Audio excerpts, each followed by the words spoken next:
მებით მადლობა თქვენი დროისთვის. ცხადია, ჩემ პირველი კითხვა შეეხება სწორედ იმ პროცესს, რომელთან დაკავშირებითაც ის ძალიან დიდი მოლოდინი, რა გადაწყვეტილება გამოცხადდება და დარჩებიან თუ არა ეს ადამიანები სისტემის 11 ტყვე დარჩება თუ არა პატიმრობაში. გითხარით, აი ყველაფრის გათვალისწინებით მათ შორის იმ სიტყვების, იმ პასუხების, რომელსაც ჩვენ ვისმენთ ამ ხდომაზე, როგორია თქვენი მოლოდინი და რა შეფასება შეგიძლიათ გააკეთოთ ჩვენი მაყურებლისთვის.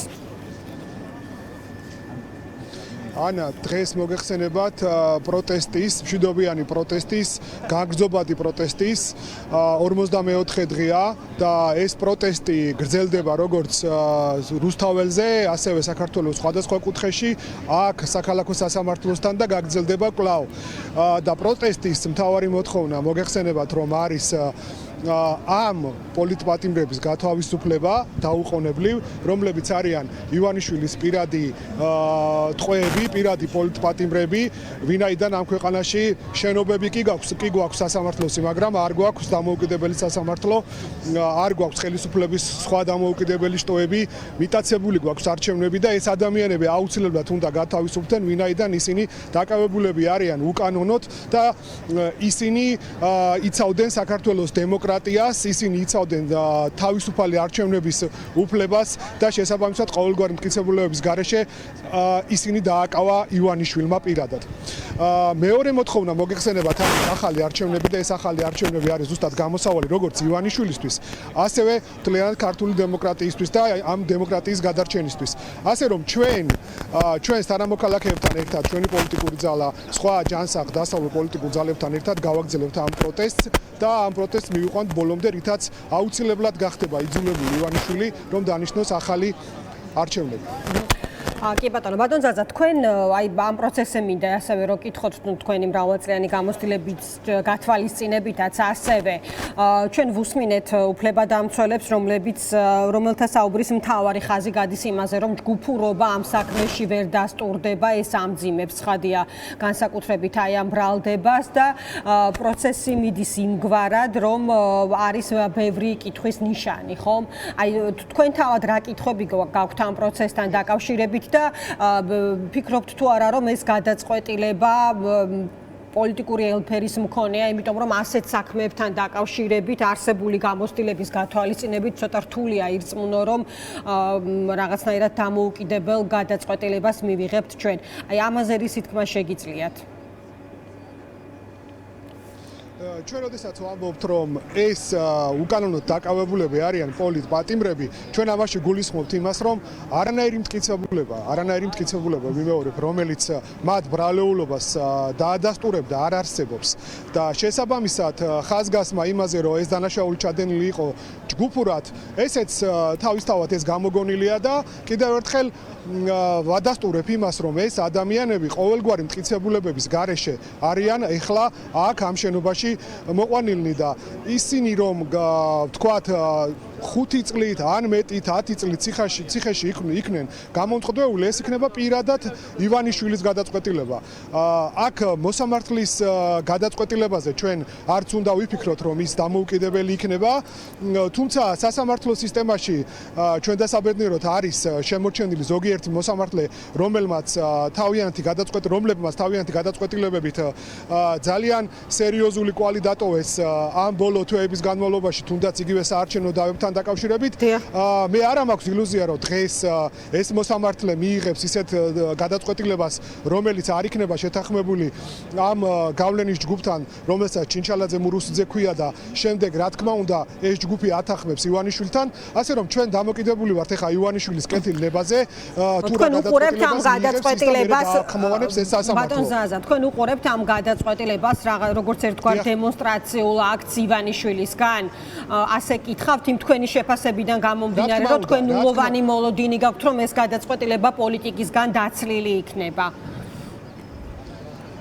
რა თქმა უნდა, ჩვენ როდესაც ვამბობთ, რომ დამოუკიდებელი სასამართლო არ არსებობს, ეს ნიშნავს იმას, რომ დამოუკიდებლად მოსამართლე ვერ გადაწყვიტავს, როგორც მაგალითად მოსამართლე ხუჭუამ გადაწყვიტა საარჩევნო დავასთან დაკავშირებით ის кейსი, ისე ვერ გადაწყვიტავს სხვა მოსამართლეები სამწუხაროდ, ასე რომ ჩვენ ეს უნდა ჩავთვალოთ, რომ ეს არის ივანიშვილის პირადი გადაწყვეტილება, თუ ის დღეს აღკვეთის ღონისძიებას, რაც ახლა განიხილება და უბრალოდ მოლოდინია, რომ არ შეცვლის და უფრო სუბუქ აღკვეთ ღონისძიებას არ გამოიყენებს, ესეც მისნებაზეა დამოკიდებული და ისიც რომ აი ამ გადაწყვეტილებას არ მიიღებს.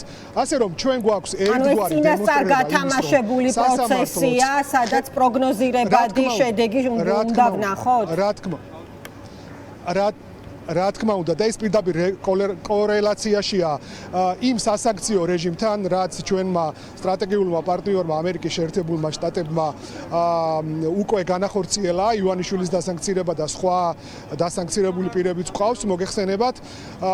გარდა ამისა იგეგმება კიდევ რეჟიმთან დაახლოებული პირების, რომლებიც ძირითადი მკვლევარები და მაცოცხლებელები არიან, როგორც პროპაგანდისტული მედიის, ასევე იმ კორუფციული შავი ფულის ძირითადი მომტანები არიან, რითაც იკვებება ეს პროპაგანდა, ასევე იკვებება ის ადამიანები, რომლებსაც ჩვენ ხედავთ რუსთაველის გამზირზე ნიღბებით, რომლებიც არბევდნენ ასევე თქვენ ჟურნალისტებს, თქვენს კოლეგებს, უმოწყალოდ ცემდნენ მათ, საიდან ეს ანაზღაურება? ეს ანაზღაურება ხდება, რა თქმა უნდა, შავი ფულისგან, ჩვენგან მოპარული შავი ფულისგან და ეს ადამიანები არიან, რომელთა დასანქცირებაც ახლა დაინიცირებულია, ზუსტად ის ადამიანები, რომლებიც კვებავენ ამ რეჟიმს, ივანიშვილის რეჟიმს. ანუ ორი ადამიანის მოხვედრა, ეს არის მურუსიძე და ჩინჩალაძე, ეს სრულიად ლოგიკურია, სხვანაირად ივანიშვილის ძალაუფლების ხულფი არ პატარავდება, ამაზე საუბრობთ თქვენ?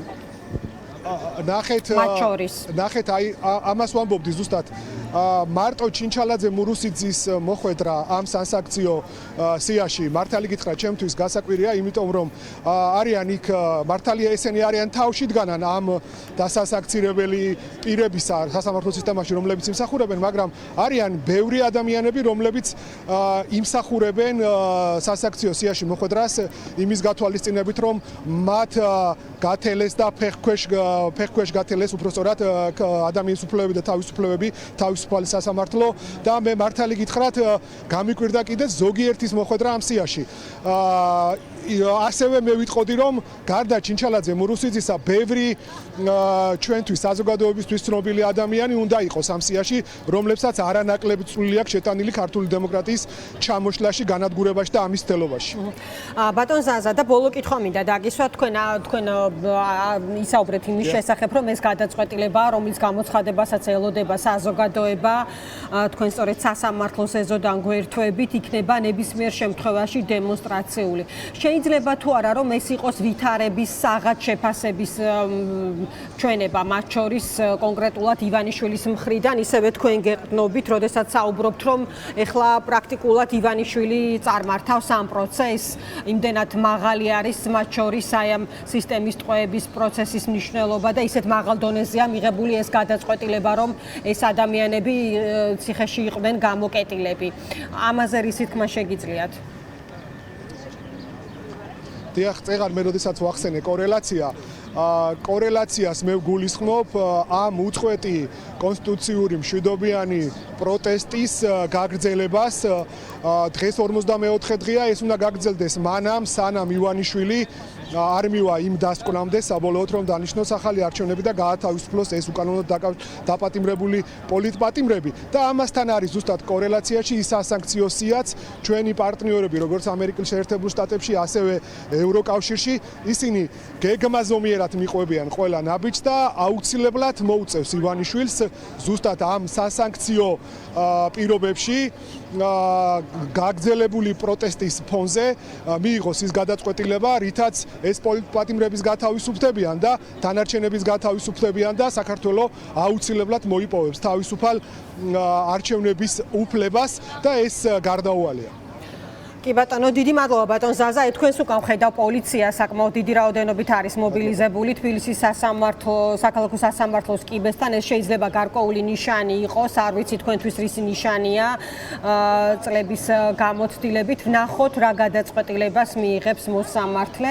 დაგემშვიდობებით თქვენ ზაზა თავაძე საუბრობდა დღის ამბების პირდაპირ ეთერში. ჩვენ ახლა